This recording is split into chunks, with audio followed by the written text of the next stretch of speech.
comment voilà, des journalistes et plus généralement voilà, des personnes qui travaillent dans les médias reçoivent finalement d'une certaine manière cette entrée de sportifs à des postes de consultants. Est-ce que vous pouvez revenir un petit peu sur vos expériences là-dessus, Patrick?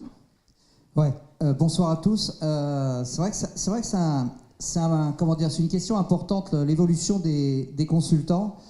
Alors je vais faire un peu comme mon ami canadien, mais très rapidement l'historique, parce que on a d'abord commencé par c'est Pierre Albaladejo qui est le premier consultant historique de l'histoire de la télévision, parce que Roger Coudert, à l'époque, qui était le commentateur phare du rugby, avait essentiellement une phrase dans son vocabulaire, mais qui fonctionnait vachement bien, c'était « Allez les petits ». Alors il disait « Allez, allez, allez, allez, allez, allez !» jusqu'au moment où le mec, il allait marquer l'essai, donc c'était bon, voilà. Et du coup, Pierre Albaladejo était là pour deux raisons. Il était là pour apporter quelque chose de technique sur le rugby, mais il était là surtout, et c'est pour moi le plus important, il était là pour dire à Roger qu'il l'aimait et quelque part qu'il le soutenait dans son « Allez, allez », etc. Donc il y avait beaucoup de bienveillance entre le consultant historique Albaladejo et le commentateur légendaire Roger Coudert. J'imagine que le commentateur de hockey dont on parlait tout à l'heure était un peu le Roger Coudert aussi québécois. Et malheureusement, l'évolution du consultant, le consultant a évolué aujourd'hui. Alors je vous la fais courte, hein, je ne vais pas vous faire tout l'historique, mais aujourd'hui le consultant est devenu un peu le consultant Kleenex, celui qu'on va utiliser simplement pour sa notoriété et dont on ne va pas vraiment chercher à savoir s'il va former un couple avec le journaliste ou pas. La notion étant évidemment une notion d'équipe. Il faudrait qu'il y ait une osmose entre celui qui commente en première voix et celui qui analyse en deuxième voix. Moi, j'ai eu la chance d'avoir cette relation, que ce soit avec Bernard Faure, puis avec Stéphane Diagana, mais je fais partie des gens qui sont privilégiés. Et par exemple, je vais commenter le 25 prochain un match de Coupe de la Ligue, assez amusant d'ailleurs, parce que ça c'est vraiment une parenthèse, hein, c'est Tours-Nantes, c'est le match hors-la-loi. Bon. Plaisanterie. Et je vais le commenter avec un consultant que je ne connais pas, dont on m'a dit tu vas commenter avec machin. Alors ça se trouve il est vraiment super, mais je ne le connais pas. Donc voilà, donc je vais le découvrir en arrivant au stade de Tours. Et puis on va se serrer la main à la fin du match. Et puis voilà. Donc cette notion de consultant a évolué. Et puis aussi, elle a évolué aussi dans la mesure où on ne demande plus aux consultants maintenant d'être nécessairement techniques, d'expliquer un peu la façon dont le jeu se passe, mais on lui demande aussi d'être polémique. Et là, c'est une autre histoire. C'est aussi par rapport aux droits de diffusion, comme ça coûte très cher. Il faut mettre quelque chose avant et quelque chose après. Et il faut qu'il y ait des gens qui aient des trucs à dire. Alors sur des chaînes qui ont les droits et qui habillent leur match, ou sur des chaînes qui alors carrément n'ont pas les droits et qui remplissent le vide.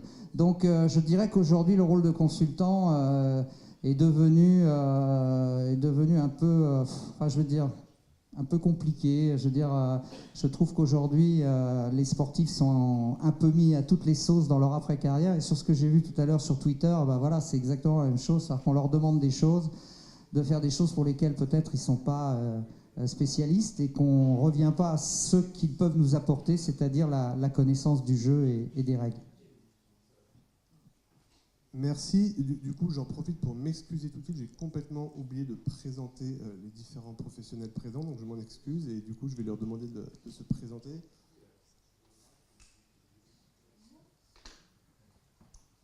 Bonsoir.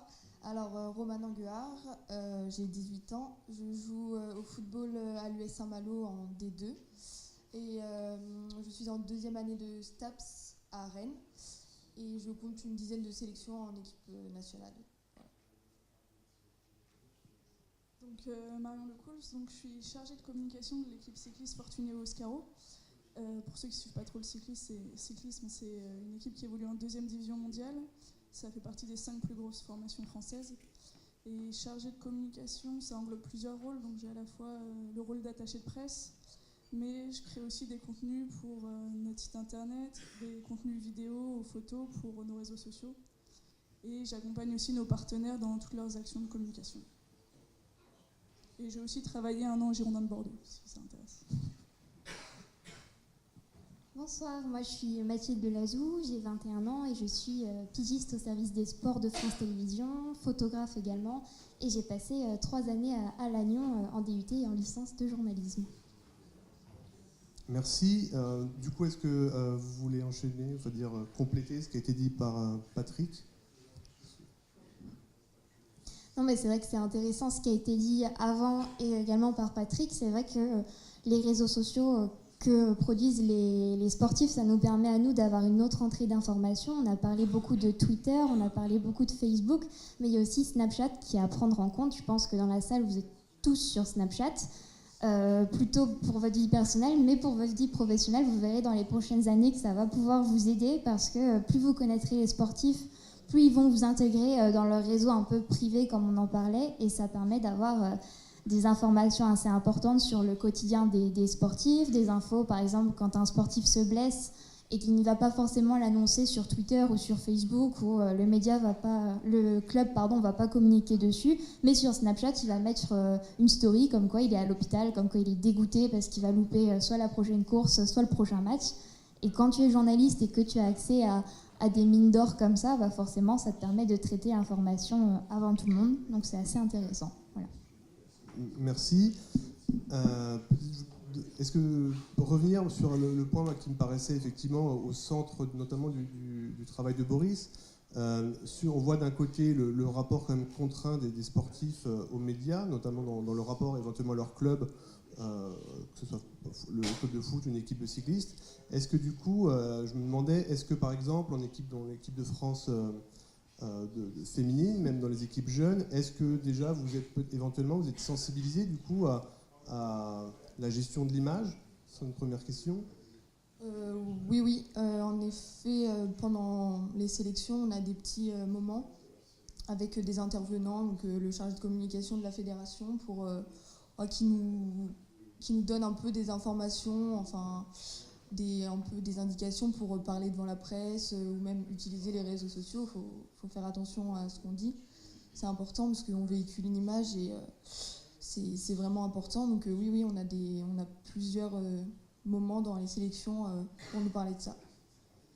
Okay. Et du coup, en retour, est-ce que du point de vue du club et des personnes qui sont employées dans les clubs pour justement gérer l'image finalement d'une entreprise, je reprends l'exemple de Boris sur le football comme un club professionnel, c'est une entreprise, et on peut lire aussi une équipe de cyclisme aussi sous cet angle-là, avec un rapport salarial notamment. Est-ce qu'il y a un contrôle des joueurs? Est-ce que vous regardez attentif à leur compte Facebook? Vous les conseillez? Oui, on est assez attentif à leur compte Twitter surtout. Quand par exemple, je pensais à ça, il y a un Brice Feuillu qui veut encourager son collègue argentin et qui tweet Bamos Edu, Edu c'est le surnom, et Bamos il le met avec un B. Ça pose un peu problème. Donc tout de suite, moi je le vois, on lui envoie un texto et il change ça. Après, nous dans notre équipe, on n'a pas des coureurs qui tweetent énormément. Alors je sais que dans certaines équipes, ils interdisent de tweeter entre l'arrivée de la course et 1 heure, dans un délai d'1 heure, ils n'ont pas le droit de tweeter. Nous, on aimerait plutôt les encourager à tweeter. Parce qu'ils mettent beaucoup de contenu intéressant sur Snapchat, mais ils ont tellement peur sur Twitter, on leur a tellement dit de faire attention que du coup, ils ne mettent plus rien. Donc nous, on est aussi là pour les encourager à tweeter et parfois pour lancer des dynamiques. Donc je pense au chrono de Marseille de cette année, donc qui était au Vélodrome, et on avait un coureur marseillais qui était fan de Marseille, et on a monté une petite opération de com avec lui. On est allé récupérer un maillot de Marseille le matin du chrono. Il s'est habillé dans le bus avec le maillot de Marseille et on a fait une vidéo parodique de la pub de Zidane où il enfile d'abord la chaussette gauche toujours. On a fait cette vidéo-là avec Maxime Bouet où finalement il enfile le maillot de Marseille et il s'apprête à sortir du bus. On balance ça sur Twitter et là on a fait un buzz instantanément. Moi j'avais prévenu quelques journalistes également que le coureur allait sortir en maillot avec le maillot de Marseille. Il est allé jusqu'à la rampe de lancement avec le maillot de Marseille et forcément là-dessus il y a un buzz qui s'est créé. Et nous on a eu beaucoup de retombées alors que au final je sais pas, il doit faire 80e du chrono. Donc c'est par des, sans être péjoratif pour Maxime, j'espère que tu ne regardes pas, et c'est par des petites actions comme ça où on les sensibilise à Twitter et eux ils voient, pour nous c'est très bien parce qu'on a des papiers, Et pour le coureur, c'est également positif. Et lui, le soir, on lui avait dit on lui avait conseillé de faire un tweet avec d'un côté le maillot de Marseille sur une épaule, le maillot de Fortuné Oscaro de l'autre. Et ce tweet, il a super bien marché. Donc oui, parfois on est quand même actif et on leur propose certaines choses. Et après, c'est encore mieux quand c'est eux qui viennent vers nous et qui nous demandent des conseils. Mais je pense qu'il faut quand même qu'on soit là au début pour lancer l'impulsion. Merci. Alors, je ne sais pas, peut-être que vous voulez revenir directement sur les deux interventions, ou si du coup il y a des questions dans la salle, quelles qu'elles soient, concernant les deux recherches, ou directement aux professionnels qui sont ici. Je vais faire passer le micro.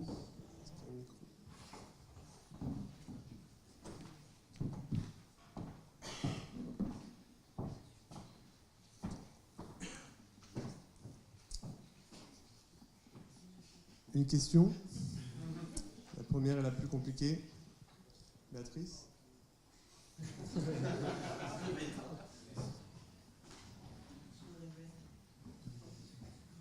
Moi, je voudrais connaître un peu, parce que avec les réseaux sociaux, mais comment, parce qu'on sait très bien que les relations entre les communicants, les journalistes, c'est toujours une relation de collaboration et en même temps de mise à distance. Comment est-ce qu'on fait en sorte de rester à distance quand on met en scène des choses via les réseaux sociaux qui sembleraient être une entrée plus grande dans l'intimité ou dans les groupes proches de l'athlète, et comment on fait pour éventuellement, et moi j'aimerais être que vous soyez un peu plus précis sur les conseils qu'on donne dans la mise en scène de soi aux athlètes éventuellement pour jouer sur ces réseaux sociaux. En gros, est-ce qu'il y a des règles sur on fait ça, on fait pas ça, on fait attention à ça, on fait pas attention à ça, enfin des choses un peu plus précises en fait? Nous, on donne pas forcément de conseils. En fait, surtout dans le vélo, ils sont professionnels assez tard, vers 21-22 ans, donc ils ont déjà un bagage derrière eux que les footballeurs, par exemple, n'ont pas. Et je pense que dans le milieu du football, ils sont beaucoup plus limités. Et là, les community managers ou les conseillers en communication ont vraiment un intérêt à aller voir les joueurs et à leur dire ce qu'il faut faire, ce qu'il ne faut pas faire. Après, nous, c'est beaucoup de... en fait, c'est au cas par cas. On a 23 coureurs aussi. Donc moi, je suis vraiment là dans l'intérêt de l'équipe. Et je ne suis pas non plus forcément là derrière chaque coureur. C'est impossible. Surtout que parfois, l'intérêt du coureur n'est pas celui de l'équipe non plus. Donc là, il faut vraiment être... Moi, je suis là dans l'intérêt de l'équipe. Et après, ça va être de simplement rappeler un peu comment fonctionne Twitter. Parfois, certains ne savent pas qu'on peut identifier sur des photos. C'est vraiment des petites touches à chaque fois. Où quand le coureur est demandeur, nous on répond. Mais après, je cherche un exemple où on a vraiment conseillé un coureur. Je vais réfléchir et est-ce que tu as quelque chose à dire là-dessus? Après, c'est vrai que vous accompagnez les coureurs qui n'ont pas forcément l'habitude des réseaux sociaux, mais il y a aussi les jeunes sportifs qui, eux, sont nés avec et qui en usent à tout va et qui se voient confisquer le téléphone avant les repas. Il y a aussi ceux qui vont un peu trop loin sur les réseaux, à la recherche de buzz, où ils ne se rendent pas compte forcément que maintenant, à partir du moment où ils signent un contrat pro, eh bien, ce sont des personnalités. Donc, qui dit personnalité publique, dit exemple à suivre pour les jeunes. Et quand, par exemple, je me souviens de deux coureurs d'AG2R qui, au stage de leur équipe, avaient fait un bonhomme de neige aux positions assez bizarres. Et il avait publié, ça avait fait un très mauvais bad buzz. Et l'attaché de presse, quand il avait vu ça, leur avait directement demandé de supprimer la photo de ce bonhomme de neige parce que c'était catastrophique pour l'image des jeunes, mais surtout de l'équipe et donc du sponsor qui était relié à une simple image de bonhomme de neige. Donc des fois, ça va assez loin quand même.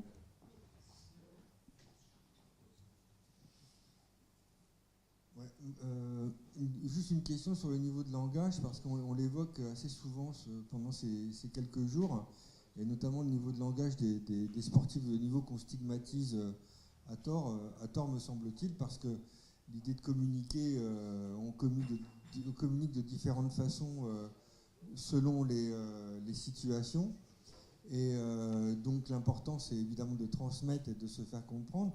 On a vu un modèle avec Philippe Antoine sur sur le modèle québécois où vraiment on est attentif aux fautes. Évidemment, le français, la valeur du français n'est pas la même que chez nous. Et il semblerait qu'en France, il y ait un peu plus de tolérance, même s'il est parfois raillé par les observateurs.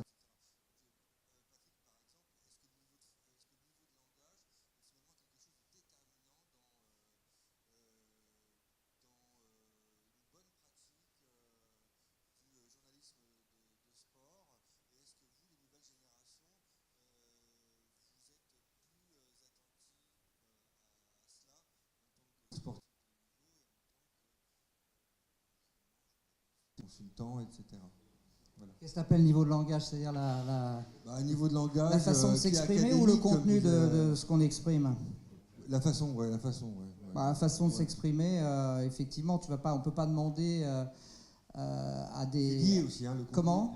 Mais non, aussi. c'est pas lié, parce que pour moi, c'est pas lié. Le niveau de langage, c'est une chose, et bon, il ne faut jamais oublier qu'on a affaire à des jeunes qui, quelquefois, n'ont pas poursuivi très loin leurs études, qui ont été très vite pris dans le monde du sport de haut niveau, et à qui on demande beaucoup, parce qu'on voit là, les sponsors ont des exigences, etc. Donc ils vont les cadrer, ils vont quelque part les formater, ils vont quelque part aussi les empêcher de s'exprimer comme ils le voudraient, parce que peut-être qu'ils le feraient de manière maladroite. Donc le niveau de langage, je pense qu'on peut difficilement leur reprocher de parler comme ils parlent normalement à leurs copains, etc. En revanche, moi, ce qui me gêne pas mal dans ces réseaux sociaux et dans l'importance qu'on leur donne, c'est surtout ça, c'est qu'en fait, c'est le vide abyssal, quoi. Là, je veux dire, moi, je suis quasiment pas abonné à tout ça parce qu'il n'y a rien, quoi. Il n'y a vraiment rien, quoi. Je veux dire, ça peut être sympa, ça peut être de temps en temps, on a envie de sourire, mais je veux dire, au niveau des infos, il y a que dalle, quoi. Là, Mathilde dit, le mec, il est dégoûté parce qu'il ne peut pas jouer le match. Moi, si je suis malade, je suis dégoûté aussi, tu vois, mais je ne vais pas forcément dire, putain, je suis dégoûté, je ne peux pas faire l'émission ce soir, tu vois, ça ne me viendrait pas à l'idée. En revanche, moi, j'aurais bien aimé avoir l'opinion des footballeurs aujourd'hui et notamment des footballeurs dont Boris parlait tout à l'heure dans son travail universitaire de recherche sur les dérives du foot, quoi. J'aurais bien aimé avoir, alors peut-être avec un niveau de langage approximatif, je ne sais pas, mais j'aimerais bien avoir leur point de vue. Et ça, pour moi, ça a du sens. Donc les réseaux sociaux, à mon avis, c'est à ce niveau-là que ça devient intéressant. Et dans l'exposé qu'a fait Boris tout à l'heure, qui est vraiment intéressant, je remarque, moi, que le seul tweet qui m'a véritablement interpellé, c'est ce footballeur que je ne connaissais pas d'ailleurs, mais peu importe, et qui fait référence à une émission d'Arte, en disant « Regardez Arte ce soir parce que l'émission elle est super, etc. » Et j'ai remarqué un truc, c'est que je crois qu'il a eu un retweet, le mec. Alors que si tu dis « Putain, c'est formidable » ou « Je suis dégoûté, je fais pas le match ce soir » ou « Vive les Bleus » et machin, c'était super, tu vas avoir 1000 tweets et 1000 retweets, tu vois. Donc moi, j'arrive pas à rentrer dans ce truc-là. Et je dirais que c'est pas tellement le niveau de langage qui me gêne. C'est le contenu qui me gêne. Oui, mais d'un point de vue plus large, je pensais aussi au niveau de langage des journalistes. Hein. Et le niveau de langage des journalistes, des acteurs du sport. Non, mais ok, mais alors là, qu'est-ce que tu veux que je te dise? Ouais, j'en sais rien. Je veux dire, tu trouves qu'ils parlent pas bien, les journalistes? Mais non, je suis pas dans une position critique, mais il y a quand même des modifications. La façon de parler a changé selon les époques. Mais bon, la langue a évolué, quoi. Je veux dire, la langue a évolué. Donc c'est pas une perspective critique, hein. C'est pas... Non, j'ai bien compris, mais je veux dire, la langue a évolué. Je veux dire, je suis deg, ok, moi je vais pas le dire si tu veux, mais peut-être qu'un confrère qui débute dans le métier, s'il est vraiment dégoûté, il va dire je suis deg, je sais pas. Bon, okay. Pierre Ménès peut le dire, oui, peut-être, je sais pas, mais... Non, moi, ce qui me choque, c'est pas ça qui me choque, parce que la langue, elle est vivante, c'est une matière vivante, elle évolue, etc. Moi, ce qui me choque, c'est ce vide-là. J'aimerais bien qu'on me réponde là-dessus, quoi. Je veux dire, à quoi sert Twitter, à quoi servent les réseaux sociaux, si c'est pour dire je vous aime tous, je suis heureux, ou je suis deg, ou j'ai mal à la cheville, ou je sais pas. Est-ce que c'est ça est-ce que c'est ça qui est important, quoi? Voilà. je rebondis juste sur ça. Et, effectivement, moi, je pense que, très concrètement, pour prendre le cas des footballeurs, alors, visiblement, il y a un footballeur professionnel qui est arrivé. Il est où? Il faudrait lui demander son avis, mais il me semble, ce serait bien. Vous voulez venir? Ouais, si. Bon. Enfin, en tout cas, en fait, effectivement, moi je pense qu'il faut poser cette question en la resituant dans les enjeux de carrière des joueurs. Effectivement, sur un marché du travail comme le football, où c'est des contrats courts, où les salaires des joueurs peuvent varier extrêmement rapidement, avec des sommes, effectivement, peuvent paraître indécentes. On peut se poser la question sur les risques que ça représente pour un joueur, en fait, de s'engager sur des prises de position politiques sur le foot. Je pense que c'est quand même quelque chose de compliqué. Il faut un ensemble, pas forcément, je suis d'accord, mais il faut un ensemble de ressources. Tous les joueurs ne sont pas égaux devant cette question. Il me semble qu'il y a des joueurs qui sont plus armés parce qu'ils sont en position de force, et peut-être cela, effectivement, pourrait plus parler, mais je pense qu'il y a tout un ensemble, et c'est comme une dimension, à mon avis, centrale. Alors tu remarques qu'il y a une forme de censure par rapport à l'expression même des... Je pense que, comme dans d'autres univers professionnels, je pense que c'est comme le foot en particulier, mais le sport en général, c'est un univers qui est... Alors à quoi vont s'exprimer si tu t'autocensures? Il s'exprime sur d'autres dimensions, des choses qui sont a priori moins importantes, mais c'est un univers de la précarité, le sport de manière générale, même si les joueurs peuvent gagner beaucoup d'argent, mais c'est des contrats courts et il y a des risques forts qui pèsent sur eux, et je pense que en tout cas, sans jugement de valeur, pour comprendre effectivement cette absence de prise de position, à mon avis, il faut la resituer dans ce cadre professionnel plus général, quoi. C'est pas seulement des prises de position politiques, c'est simplement qu'on... je sais pas, le fait de communiquer. Moi, je sais pas, au départ, ces réseaux sociaux, c'est fait pour communiquer. Le mec qui n'a pas envie de communiquer, il n'est pas sur les réseaux sociaux. On lui oblige pas à ouvrir un compte Twitter, le mec, tu vois. Donc, s'il choisit d'ouvrir un compte Twitter, c'est parce qu'il a besoin de communiquer, donc de dire des choses. Alors, c'est ça qui me gêne, moi. À partir du moment où il a besoin de dire des choses, qu'il les dise. C'est pas forcément des prises de position politiques. C'est juste des choses qui lui semblent importantes dans sa vie d'homme, dans sa vie de citoyen, et qui emmènent pas forcément le club, etc., ou son sponsor, etc. Mais moi, j'ai envie, c'est vrai, j'ai envie de savoir ce qu'est un footballeur que je trouve attrayant sur le terrain. J'ai envie de savoir ce qu'il se pense dans la vie par rapport à un certain nombre de choses qui le concernent, qui l'intéressent. Si c'est juste pour me dire vous êtes formidable, je compte sur vous, vous venez au match, je vous aime tous. Bon ok, je veux dire, j'imagine que... il n'a pas besoin de me le dire, je le sais, si tu veux. Après, si lui, il estime qu'il n'a pas besoin de communiquer, comme ici, moi j'ai discuté avec des gens, ils me disent, non, moi j'ai pas de compte, j'ai rien à dire, ou en tout cas, ce que j'ai à dire, je le garde pour moi. Respect.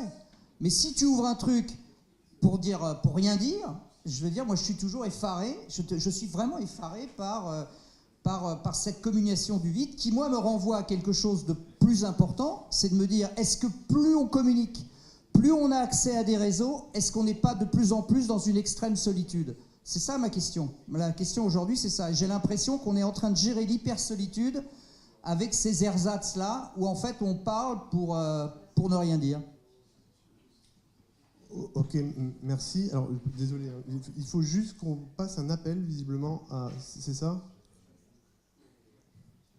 Et on peut continuer en même temps ou non? Ouais, alors, enfin...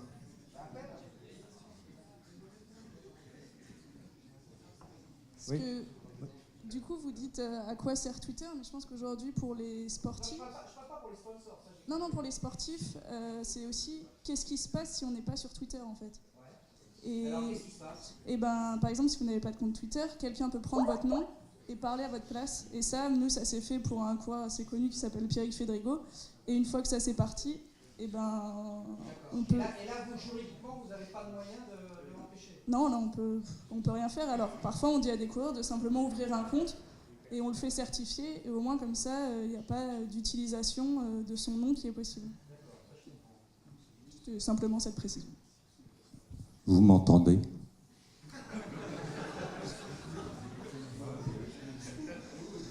On m'entend ou pas? Ouais, j'entends, mais je vois rien par contre. Voilà, ouais. Ah, voilà, ça y est. Public ou la table? La salle. La salle. Non, enfin, les intervenants.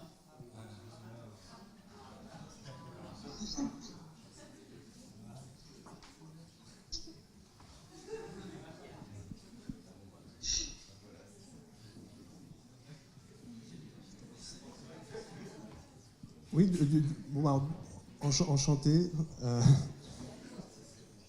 Ouais, Alors, je vous présente Marion Delas ou Delas Delas. Delas, qui est triathlète et qui part dimanche pour la Diagonale des Fous, notamment. Donc, on va l'encourager à fond. Qui représente également une marque de cycle et d'autres marques et qui, du coup, en même temps que ses études qu'elle a repris, qui est dans le sport de assez haut niveau quand même, et qui est, voilà, elle vous expliquera mieux que nous, mais elle parlera très bien également de l'utilisation des réseaux sociaux et notamment du blog qu'elle tient également et qui marche assez bien. Voilà. Je pense que j'ai tout dit. Bah justement, est-ce qu'elle pourrait nous parler de ce blog et plus généralement de son rapport aux réseaux sociaux? Alors, c'est un blog que j'ai créé en 2014. Et c'est vrai qu'à cette époque, j'ai constaté que beaucoup de gens créaient leur petit blog justement pour partager leurs expériences. Est-ce que le son est bon? Ouais. C'est bon? Ouais.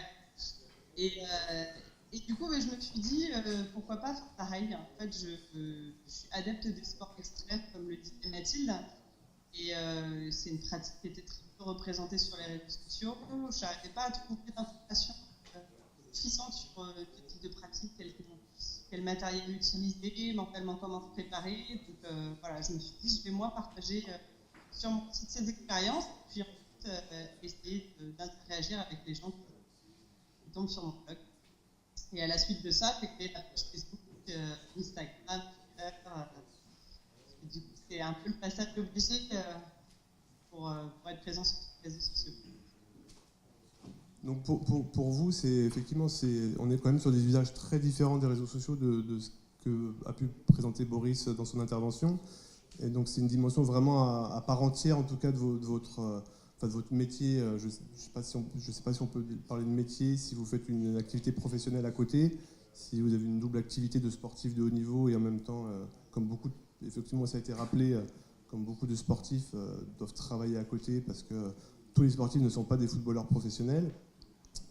Du coup, vous utilisez vraiment ces réseaux pour votre activité professionnelle et vraiment dans le sens, je dirais, par rapport à ce que disait Patrick, est-ce que là on est vraiment sur le cœur de l'activité, c'est complètement différent. Ça n'a rien à voir. Non, je veux dire, salut Marion, je crois qu'on s'était connectés ensemble. D'ailleurs, j'en profite pour dire, et excuse-moi Marion, je fais un peu de pub pour la mienne, que si les gens me rejoignent sur Patrick Montel officiel, je serais très content de partager avec eux les valeurs pour lesquelles je milite. Mais juste pour dire Marion que ce que je disais par rapport à Twitter n'a évidemment rien à voir avec les blogs. Le blog, pour moi, c'est quelque chose de capital, d'extrêmement important. Et moi, je trouve que les sportifs qui aujourd'hui tiennent un blog, quel que soit le blog, c'est-à-dire qu'ils transmettent leur passion par l'écrit, par l'image, par la réflexion, par tout ce qu'ils veulent, je trouve que c'est hyper important et ça vient en complément de notre boulot à nous, journalistes. Et on a besoin de ça. Pour nous, c'est hyper important. Mais moi, je refuse absolument de comparer ce genre de travail avec 140 caractères qui sont en général soit du domaine du vide abyssal dont je parlais, soit du domaine de l'insulte gratuite. Par contre, le travail de blog, j'ai beaucoup de respect pour lui, bien sûr. Alors, pour répondre justement à ce que disait Patrick, je suis assez d'accord dans le sens où un blog, c'est personnel. Souvent, c'est pas forcément qui en fait son métier. Moi, c'est pas mon métier. Et j'y raconte des choses de mon expérience. Ça n'a pas d'autre vocation que de transmettre pour moi un message. Alors, moi, dans mon cas, la particularité, c'est que de ce blog dont j'ai voulu partager ma passion du sport extrême, en fait, ma pratique sportive m'a amené à me poser des questions sur moi-même que j'ai partagées sur ce blog. Justement, ça m'a aidé à retranscrire.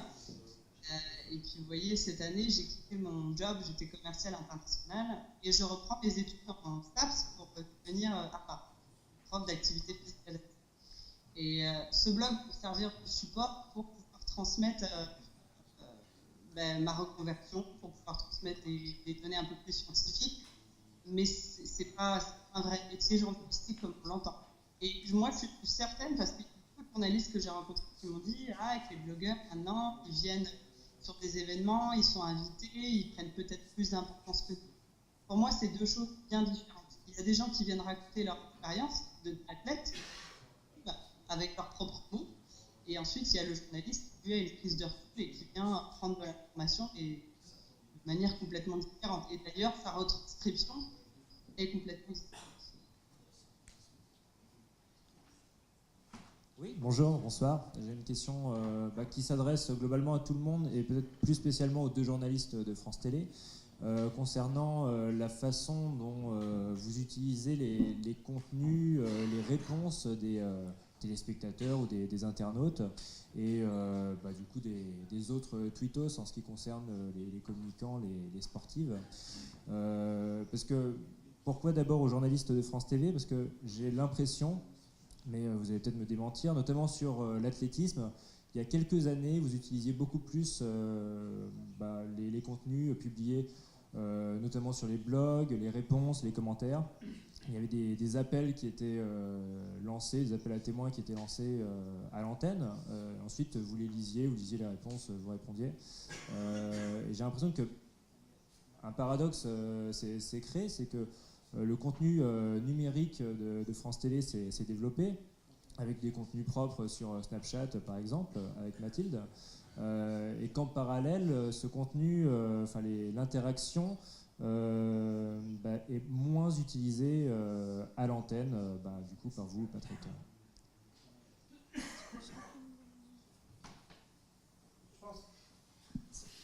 Ça, pour le coup, je suis tout à fait d'accord avec vous.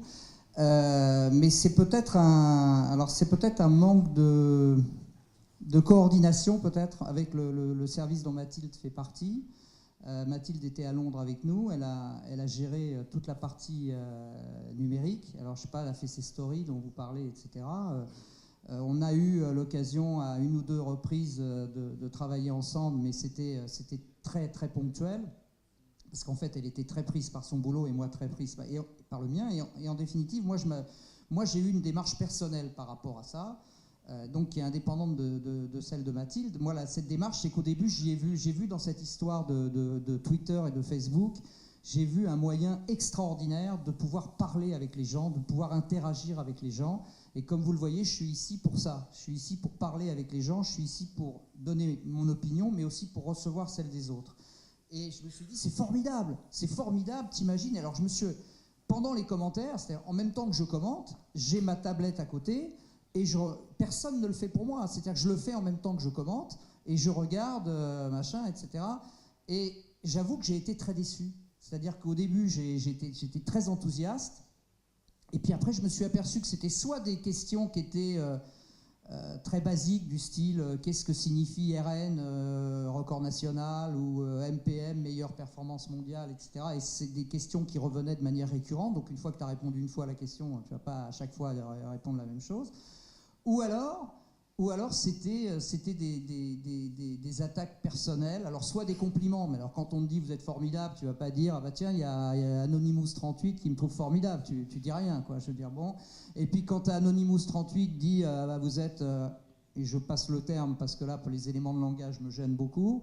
Mais là pareil tu vas pas le dire. Donc je me suis aperçu qu'en définitive il y avait une sorte d'impasse dans laquelle on se trouvait. Et en réalité, je vais te dire, le seul moment où réellement il y a un échange productif à l'antenne et où ça vaut le coup que je commente et en même temps je regarde ma tablette, c'est quand on s'adresse à des communautés très ciblées. Je pense par exemple au marathon ou le 50 km marche. Le mec qui se tape le 50 km marche en continu, ça dure quand même 4h30, tu vois. Donc le mec, il est vraiment concerné par la marche. Donc il va poser des questions qui vont être forcément intéressantes parce qu'on voit que c'est sa passion. Donc là, tu as envie de parler avec lui, tu as envie de donner la parole à Diag ou au consultant qui est là à côté, parce que tu sens qu'on va faire avancer les choses. Pas idem pour le marathon.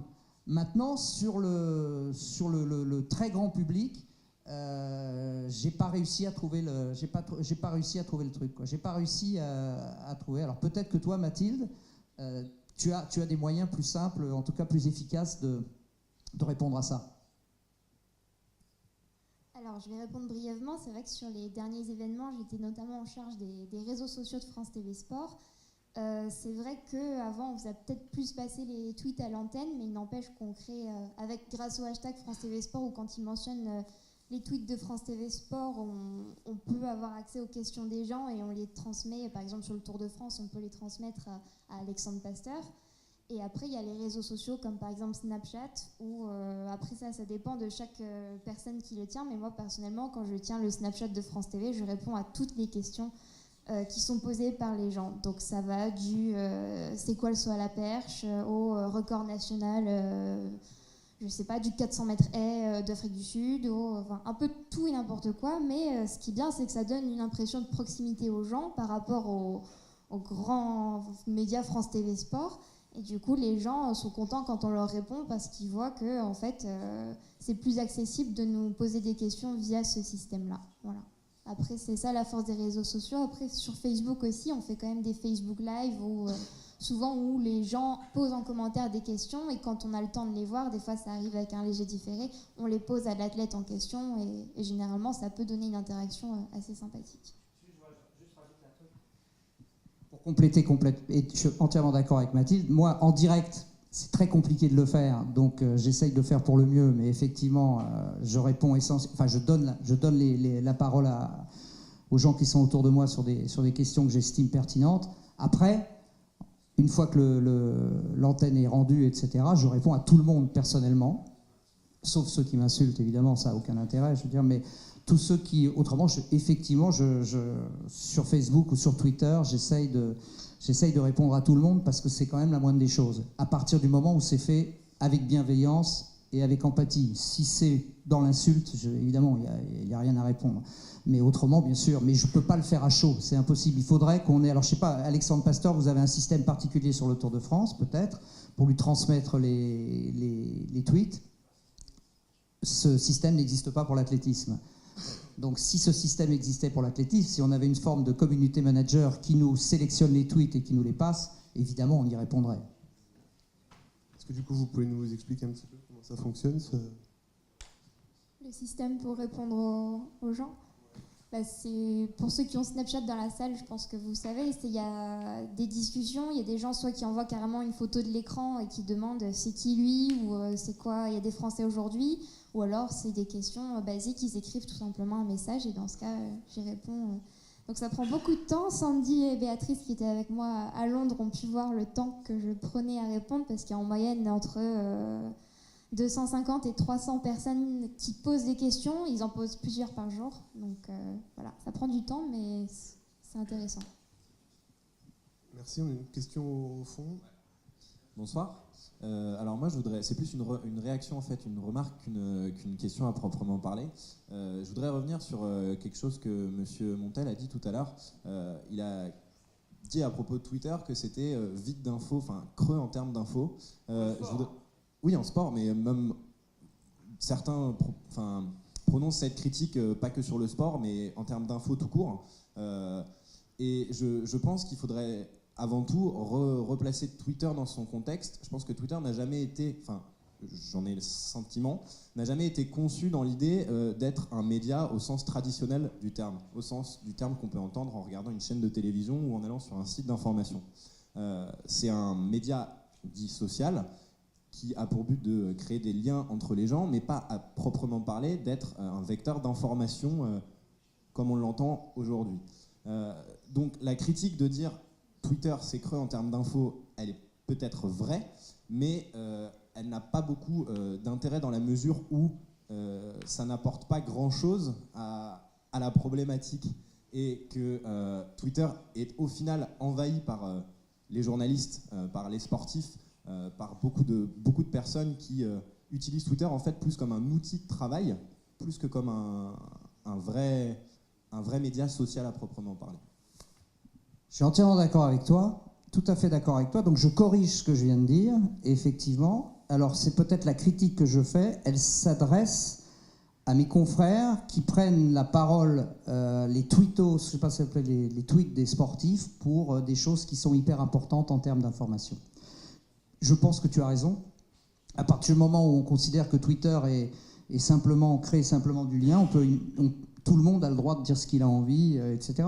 Le problème, c'est quand on reprend cette information et qu'on reprend ce tweet pour en faire une information importante.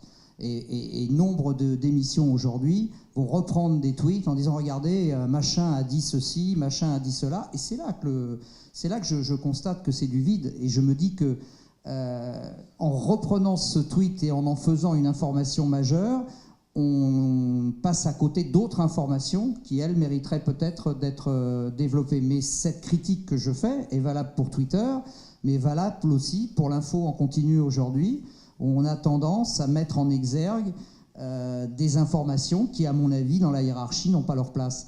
Donc c'est ça que je dis. Après, que les gens aient besoin de s'exprimer, aient besoin de créer du lien parce qu'ils sont terriblement seuls dans leur vie, où ils sont de plus en plus déconnectés des autres, je peux le comprendre. Le seul truc que je ne peux pas comprendre, et ça je te le dis clairement, c'est les gens qui insultent les autres sans jamais les connaître. Ça me gêne beaucoup. Je veux dire, ça me gêne beaucoup parce que moi, je ne me permettrai jamais de faire ça. Je n'ai pas été éduqué comme ça.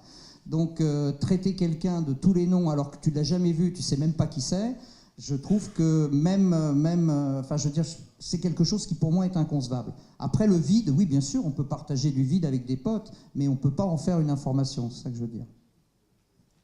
Merci. D'autres questions? Oui. Ma question sera pour Mathilde. Par rapport à Snapchat et Instagram, donc toi tu es présente dessus pour France Télé, mais aujourd'hui les médias sont forcément obligés d'y être pour attirer un nouveau public. Mais après, au sein de la rédaction, est-ce que toi, donc t'es jeune journaliste, t'es baigné là-dedans, mais est-ce que c'est suivi avec les autres collègues, par exemple, qui ont plus d'ancienneté, qui ne sont pas nés avec ça, et qui sont peut-être plus réfractaires et qui ne comprennent pas l'intérêt de ça?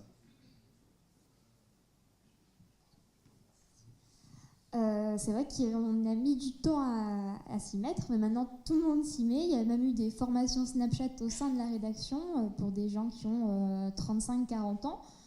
Après, c'est vrai que du coup, on n'a pas forcément les mêmes façons de faire, entre guillemets. Donc, si vous suivez, j'espère tous que vous suivez d'ailleurs France TV Sport sur ces deux réseaux, mais on voit directement les deux méthodes, entre guillemets. Il y a la méthode des gens qui y arrivent, et c'est très bien qu'ils y arrivent, mais du coup, c'est assez conventionnel. Et puis, il y a les méthodes, c'est vrai que moi, je n'hésite pas, par exemple, à utiliser des smileys ou des expressions de Jones. Voilà. Donc, des fois, je me fais un peu reprendre par mes chefs, mais...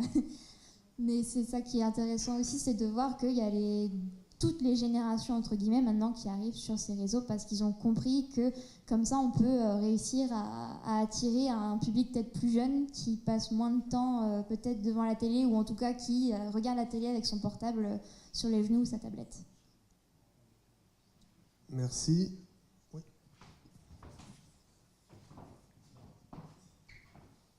Dans la même lignée par rapport aux médias sociaux et un peu suite à ce qu'on disait plus tôt, il y a peut-être aussi une confusion des genres dans les médias sociaux parce que, bon, il y a l'objectif de créer des liens, oui, mais il y a aussi, Twitter, entre autres, sert beaucoup de fil de presse, de relations publiques. Donc, il y a des gens qui vont se servir de Twitter pour ça et des gens qui vont se servir des médias sociaux. Et c'est ce que Boris disait plus tôt, mais on en parlait. Pour les athlètes qui sont des auto-entreprises, moi, je pense par exemple à Eugénie Bouchard, qui est la joueuse de tennis, j'avais fait une analyse de son compte Instagram. Il n'y a que de la publicité, que de la représentation d'elle-même avec des marques, parce que c'est ce qu'elle doit faire pour faire de l'argent.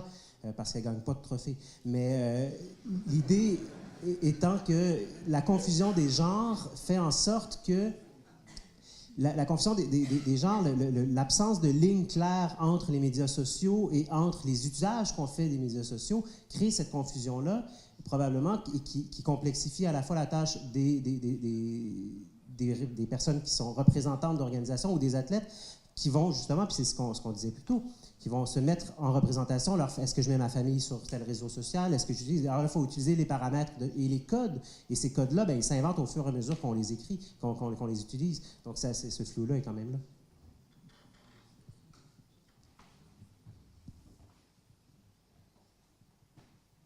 Des questions?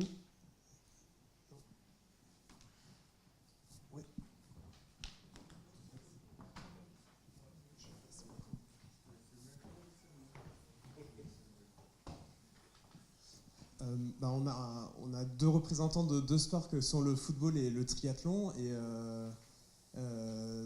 Mais je peux complètement me tromper, mais de l'extérieur, j'ai l'impression qu'en fait, le football masculin, mais aussi féminin maintenant, on demande vachement de communication en fait aux joueurs et joueuses. Et je me demandais même dans quelle mesure être bon en com, en fait, ça peut être un point fort en fait pour les clubs et éventuellement pour faire une carrière aujourd'hui de sportifs de haut niveau. C'est-à-dire est-ce que dans quelle mesure, au-delà d'être bon en foot, en fait, on demande d'être aussi un bon camarade, d'être bon dans la communication avec les journalistes, éventuellement de bien représenter la marque. Je trouve ça intéressant de comparer le triathlon et le football parce qu'il y a beaucoup de pression sur les épaules des footballeurs et des footballeuses. Aujourd'hui, la une de l'équipe, c'était sur l'augmentation des droits télé, donc c'est vraiment d'actualité. Et le triathlon, c'est un autre cas, il me semble, où c'est un sport beaucoup moins professionnalisé au sens où c'est notamment peu diffusé à la télévision. Et en même temps, pour payer tout le matériel, pour beaucoup de triathlètes, pour pouvoir voyager à l'étranger, il faut avoir des sponsors. Et donc, il faut aussi, en quelque sorte, être capable de se promouvoir un peu comme une identité et de promouvoir des marques. Comment vous faites pour démarcher éventuellement des annonceurs et quelle part cette dimension-là, là encore de communication, prend dans le job finalement.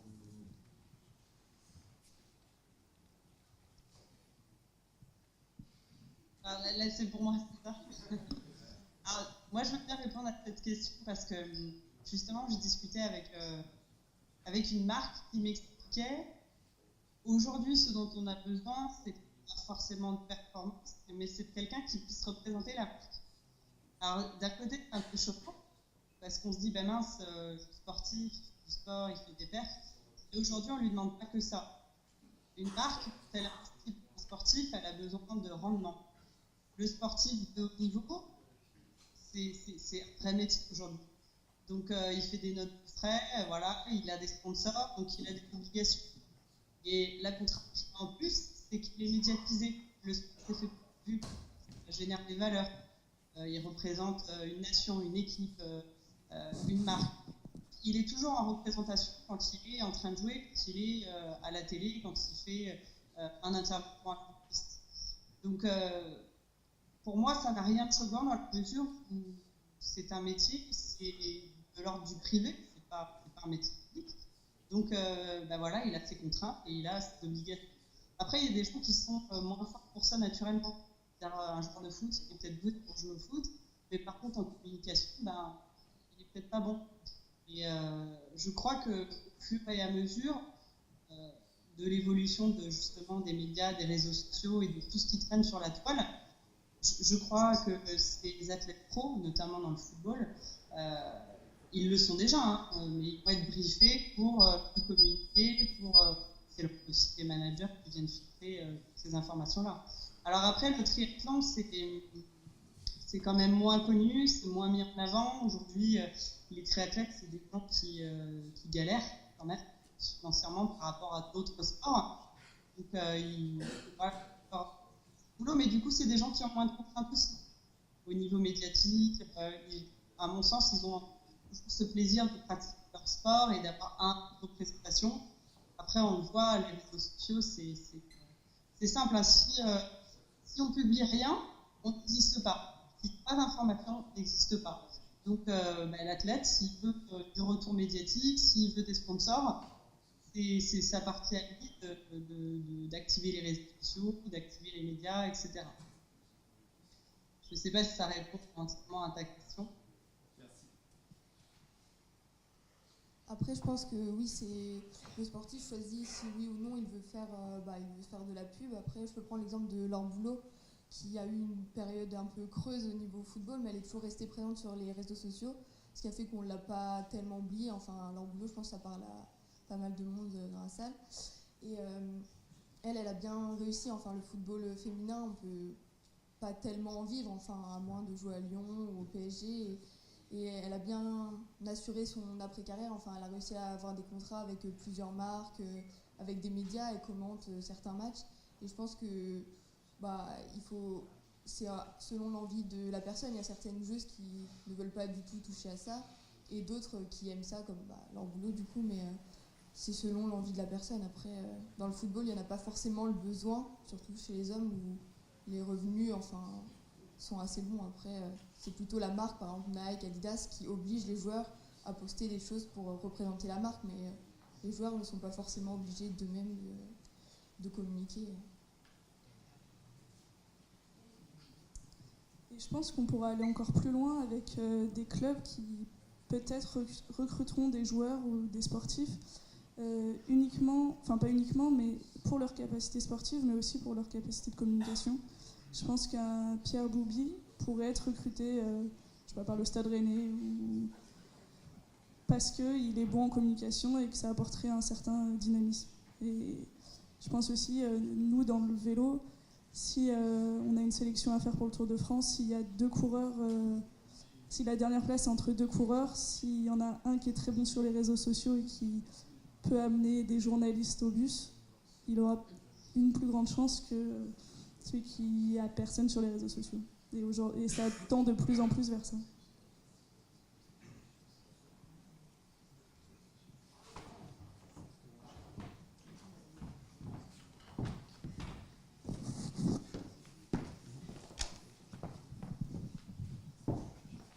Moi, ce qui me gêne beaucoup dans ce qui est dit, là, c'est qu'on parle argent, qu'on parle communication, mais on ne parle pas du tout de qualité du jeu, de spectacle. Quand on va voir, nous, on ne va pas voir des communicants quand on va voir un match de foot. On espère voir un beau match, on espère voir du jeu. Et moi, il y a Nicolas Bénézet qui est là, qui fait de la communication. Moi, j'aimerais bien le voir sur le terrain 90 minutes à son niveau. Et je trouve que vous parlez trop d'argent, trop de communication. Nous, on est des spectateurs quand on va au match. On va voir un spectacle. On espère voir un spectacle. Et quant aux communicants, enfin, je parle à M. Montel. Je suis pas communicant. Non. Non, je sais bien. Mais les gens qui sont à la télé, souvent, il y a trop de paroles. Ça parle sans arrêt. Alors que moi, je sais que personnellement, quand je regarde un match de foot, souvent je coupe le son parce que les commentaires sont archi nuls. Quand on regarde, mais c'est vrai, quand on suit, si on regarde l'équipe 21 le soir après des matchs de foot, c'est d'une tristesse, c'est lamentable quand on les regarde. L'autre soir, moi j'ai regardé un peu l'équipe après le match France contre qui ils ont joué, ils ont gagné contre la Biélorussie, un match absolument lamentable. Il y en a qu'un qui a parlé correctement, c'est Olivier Rouillet. Les journalistes étaient archi nuls, quoi. Ils ont dit, ils ont gagné, point. Ils n'ont pas parlé du jeu du tout. Il n'y en a qu'un qui a parlé du jeu, c'est Olivier Rouillet. Et moi, je trouve ça un peu triste. Non, moi, ce que je voulais simplement dire, c'est que malheureusement, je ne peux pas promettre le spectacle. Et je ne peux pas promettre la victoire. Et on ne peut pas assurer le beau jeu, alors qu'on peut assurer d'autres... de communiquer autrement et d'avoir d'autres histoires à raconter que sur le jeu. Et c'est pour ça que nous, en communication, on ne se concentre pas sur le sportif quand on communique pour un club, parce que là, on ne peut pas garantir le résultat. C'était simplement ça. Et par contre, on doit quand même continuer à communiquer. Si on ne peut pas se permettre, si on fait un mauvais match, de rien dire. On sera obligé de mettre quelque chose sur les réseaux sociaux.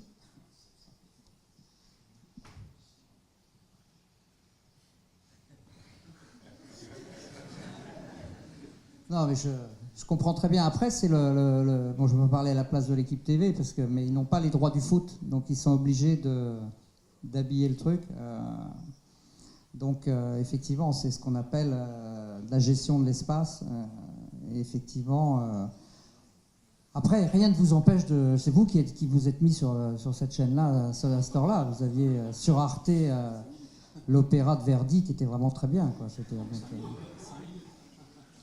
Mais pour en revenir au vélo, vous avez une chance absolument extraordinaire dans le vélo, je voulais vous le dire. c'est que vous êtes le seul sport, à ma connaissance, avec la voile, mais la voile, on en parle quand même très peu, à ce qu'on appelle sans arrêt, on fasse une pub, une pub permanente pour vous lors des retransmissions. Je ne connais pas d'autres sports où on cite sans arrêt les marques. Comment ? Là, en l'occurrence, la Formule 1, c'est des marques de bagnole, quoi. Là, en l'occurrence, c'est des marques qui n'ont rien à voir avec le vélo, quoi. Il y en a qui vendent des tapis, il y en a qui vendent des aspirateurs, etc. Donc, c'est quand même, voilà. Et moi, ce dont j'ai peur, pour reprendre l'élément de langage, ce dont j'ai peur, c'est qu'en demandant toujours plus à l'athlète, on le pousse quelquefois à franchir la ligne. Et quand vous parlez tout à l'heure, ou quand tu parles tout à l'heure, de nécessité de communication, d'être présent sur les réseaux sociaux, et qu'en choisissant entre deux, on va plutôt choisir celui qui va communiquer, donc celui sur lequel le sponsor peut avoir un point d'appui important pour vendre la marque, on va lui demander autre chose que de pédaler, on va lui demander autre chose que de gérer une stratégie de course, etc. Et moi, je ne vais pas vous faire de procès d'intention là-dessus, surtout pas, parce que mais moi, je sais que les conduites de dopage, par exemple, elles viennent, alors pas forcément de ça, mais elles viennent du fait qu'on exige du coureur des choses qu'il n'est pas forcément capable de donner à un moment précis. Et forcément, comme il a un contrat de travail et qu'on exige de lui un résultat, une efficience, il peut, c'est pas obligatoire, heureusement, mais il peut être amené à franchir la ligne. Donc moi, ce que je pense, et ça revient un peu à ce qu'on disait tout à l'heure sur les footballeurs, qu'est-ce qu'on demande à un footballeur ? Monsieur, il le disait très bien, on lui demande de bien jouer au football. On ne lui demande pas forcément de vendre des pompes, on ne lui demande pas forcément d'être pertinent, effectivement, sur l'actualité, etc., etc. On lui demande d'abord de bien jouer au football. Et c'est la même chose pour un athlète. Aujourd'hui, on demande énormément de choses à des gens, il ne faut pas oublier que ce sont des gens qui ont entre 20 et 30 ans, et quelquefois plus près de 20 ans que 30 ans. Et tout le monde n'est pas Mbappé. Je veux dire, Mbappé, aujourd'hui, il a 18 ans, et il est capable de tenir un discours cohérent face caméra, d'être pertinent, d'être sympa. Enfin, je veux dire, il arrive à gérer tout ça en même temps. On ne peut pas demander ça à tout le monde.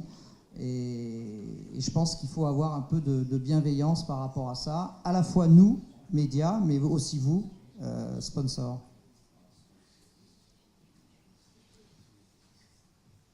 En fait, c'est aussi pour ça que j'ai un métier. Parce que moi, je travaille vraiment pour l'équipe et je travaille pas pour le sponsor. Et c'est pour libérer un peu les coureurs. Donc, quand ils sont sur le tour, on va vraiment se concentrer sur la récupération. Il y a beaucoup de choses qui sont mises en place pour qu'ils soient le plus performants possible.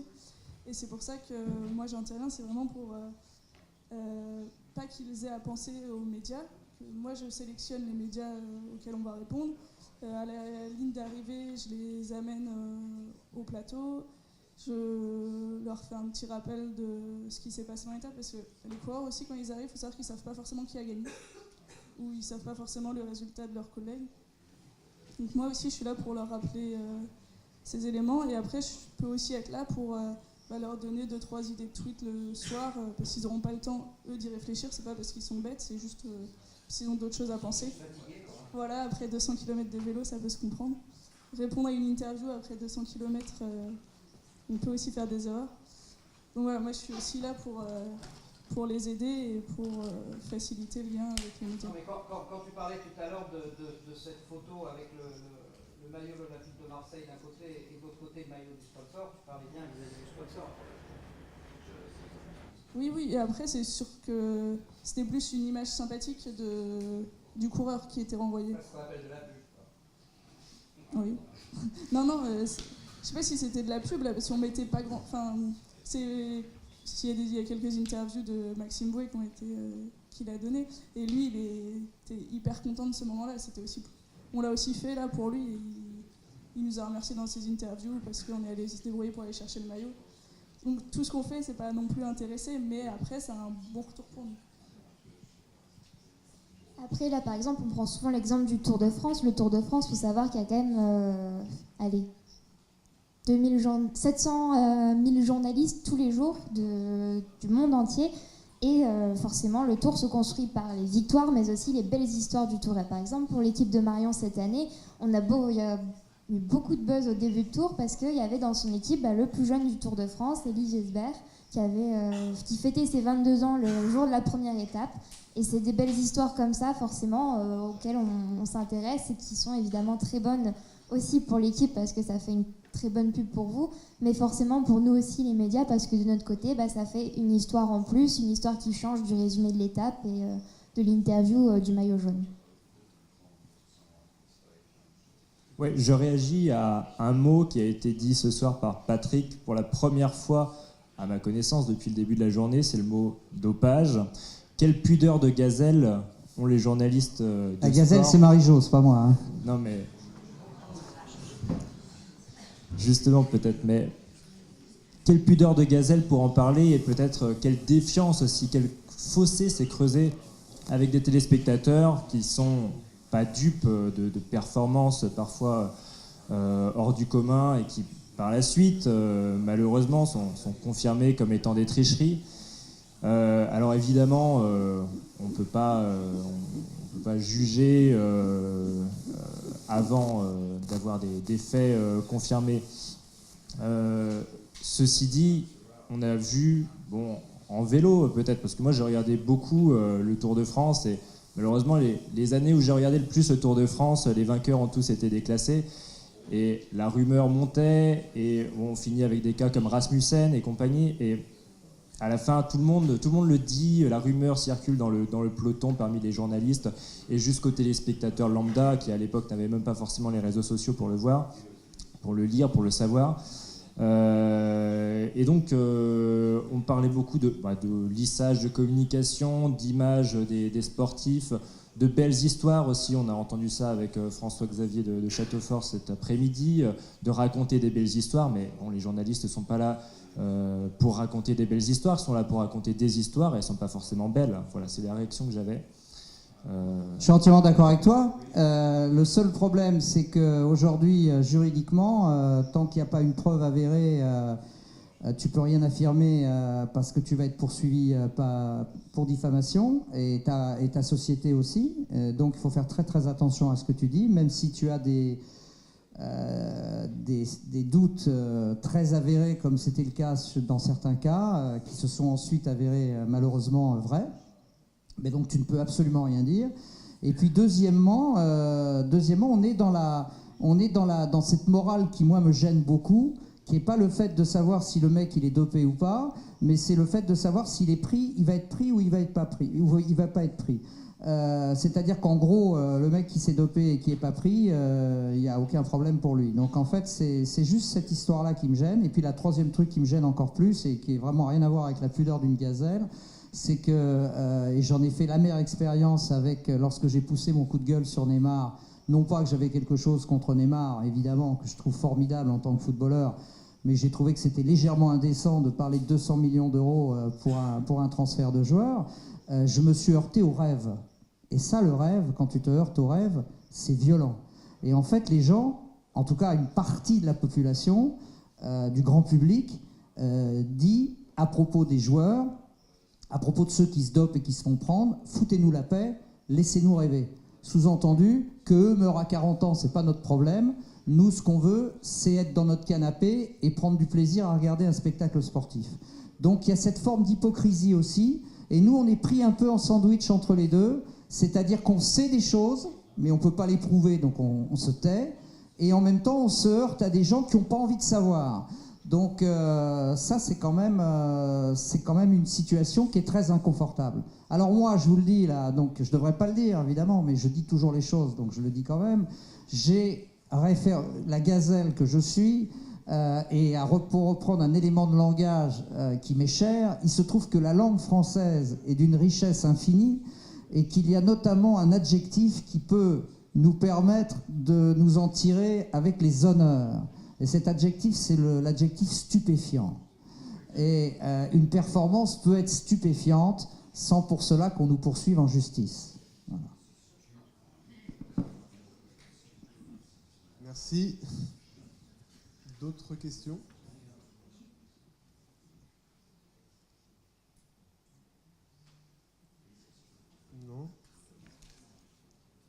moi, juste pour terminer, pour rebondir sur ce qui a été dit, moi, en fait, je m'interroge aussi sur le rapport des journalistes aux sportifs.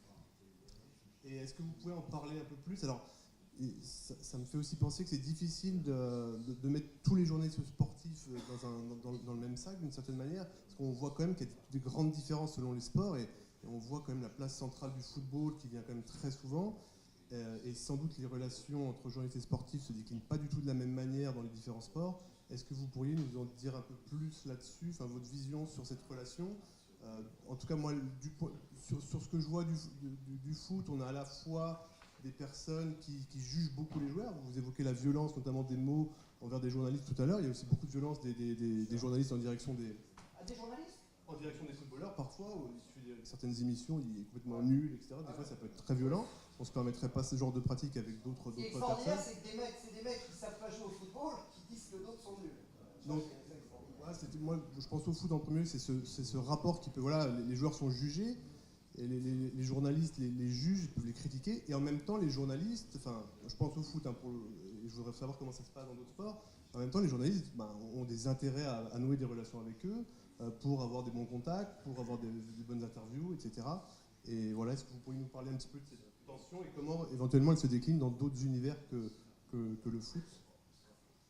Alors, je suis désolé, monsieur, mais je vais revenir à l'argent, parce que c'est l'argent qui fout tout en l'air. Moi, quand j'ai commencé le métier, ça fait longtemps maintenant, les sportifs, c'était mes potes.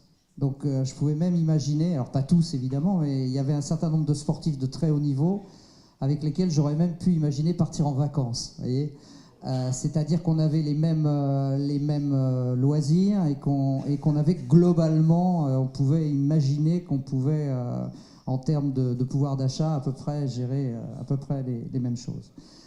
Et puis aujourd'hui, bien sûr, le fossé s'est creusé d'une manière abyssale, pour revenir sur ce terme qui m'est cher, et aujourd'hui, bien sûr, il n'y a plus rien de commun avec l'hyper-professionnalisation et l'intervention d'un certain nombre d'agents, de communicants, etc., qui ont mis à chaque fois des barrières entre le sportif et le journaliste, ce qui fait qu'aujourd'hui, il y a très peu de sportifs qui peuvent s'enorgueillir d'être véritablement potes avec des gens qui gagnent 100 ou 1000 fois ce qu'ils gagnent.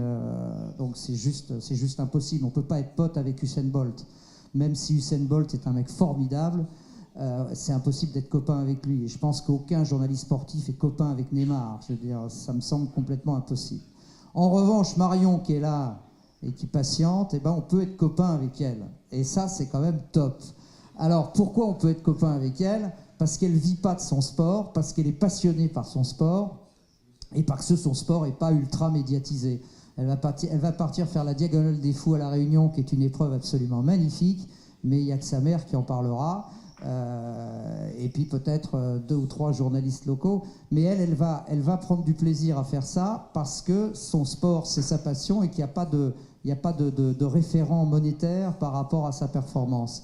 Et là, je me retrouve, moi, par rapport à Marion que je ne connais pas, je sais que je pourrais partir en vacances avec Marion, c'est pas un problème. Et puis d'ailleurs, maintenant que je la vois, je partirais bien en vacances avec elle. Non, mais là, c'est une petite vanne, c'est juste pour là. Mais tout ça pour dire que c'est l'argent, que c'est l'hyper-professionnalisation qui a pourri les relations qui existaient entre le journaliste et l'athlète. Et aujourd'hui, eh bien, le fossé est tellement important que ça me semble vain de vouloir le combler. Mais peut-être que Mathilde, qui est beaucoup plus jeune que moi et beaucoup plus optimiste, peut imaginer avoir des copains sportifs de très très haut niveau, je ne sais pas. Alors, c'est vrai que moi c'est un peu particulier parce que j'ai commencé à être journaliste à l'âge de 14 ans. Et du coup, c'est vrai que moi, j'ai plutôt pris le parti d'aller sur les courses amateurs. Je suis très vélo, moi, au cas où vous ne l'ayez pas remarqué. Les coureurs professionnels sont maintenant entourés par les attachés de presse, par leurs équipes. La communication est un peu plus contrôlée, on va dire. Mais sur les courses amateurs, forcément, c'est un peu plus le zoo, si je puis me permettre. Et moi, je prends beaucoup de plaisir à aller sur les courses amateurs, déjà parce que les courses sont passionnantes, mais aussi parce que ça me permet de prendre contact avec les futurs champions de demain.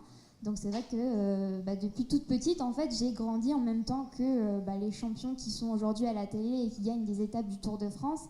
Et c'était une tactique, entre guillemets, de ma part, mais c'était aussi un un geste volontaire. Et là encore, je prends beaucoup de plaisir à me rendre plus sur les courses amateurs que les courses pro, parce que je sais que quelques années après, quand je les retrouve sur le tour, ils m'autorisent plus facilement des interviews, parce qu'ils se rappellent que j'étais à la course de Plestin-les-Grèves où il y avait 3 spectateurs, il pleuvait, mais moi j'étais là avec mon appareil photo alors qu'ils avaient 18 ans.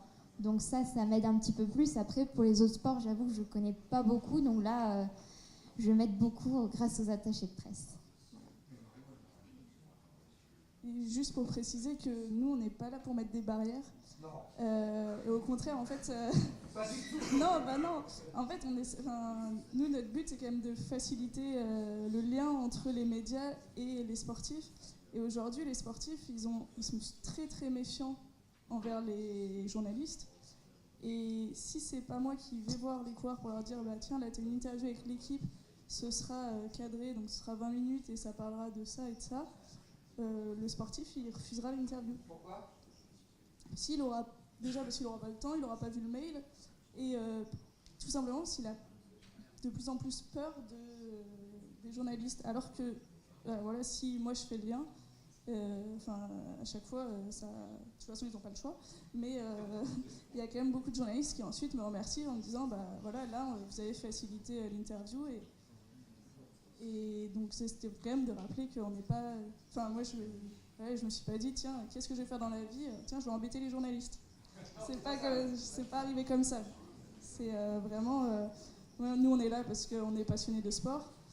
Après il se retrouve que par tel ou tel parcours, on est plus orienté vers la communication, et que voilà, nous, notre but, de toute façon, on vit grâce aux sponsors, et donc nos sponsors ont besoin de retombées, donc on a besoin des journalistes, et les journalistes, ils ont besoin des sportifs. Donc en fait, il y a vraiment une interdépendance, et on essaye, tant bien que mal, de travailler main dans la main, même si parfois on n'est pas d'accord sur tout, mais bon, l'objectif, c'est quand même de travailler ensemble. Merci. Juste, peut-être pour terminer, juste une question. Pardon, je peux poser une question. Du coup, ce sera adressé à Patrick Montel. Je voudrais revenir sur vos propos à travers ce que vous avez dit. J'ai l'impression que vous êtes un petit peu contre les sponsors et globalement l'argent dans le monde du sport, alors que ça permet, par exemple, à l'image de Marion ici présente, de pouvoir faire vivre aussi des sportifs qui sont à la base semi-professionnels, passionnés et qui voudraient se lancer pleinement dans le sport. Et vous comparez donc des joueurs dans des hautes sphères à des semi-professionnels sportifs. Et qu'est-ce que vous pensez de ces deux domaines? Et je voudrais revenir un peu sur ce que vous avez dit, quoi. Moi aujourd'hui, je l'ai dit tout à l'heure, là, mais aujourd'hui je reviens un peu de tout ça. Alors je comprends Marion, je comprends ses préoccupations aujourd'hui. Elle a envie de vivre de son sport, et elle a besoin d'un appui financier extérieur, et je ne vais surtout pas la critiquer là-dessus, mais moi aujourd'hui mon propos en fin de carrière, c'est de dire à quoi sert le sport, à quoi ça sert. Est-ce que ça sert à faire du business? Est-ce que ça sert à ce que des marques vendent plus de chaussures, de maillots, etc. Ou est-ce que ça sert à ce que toi tu sois en bonne santé et que tu vives plus longtemps?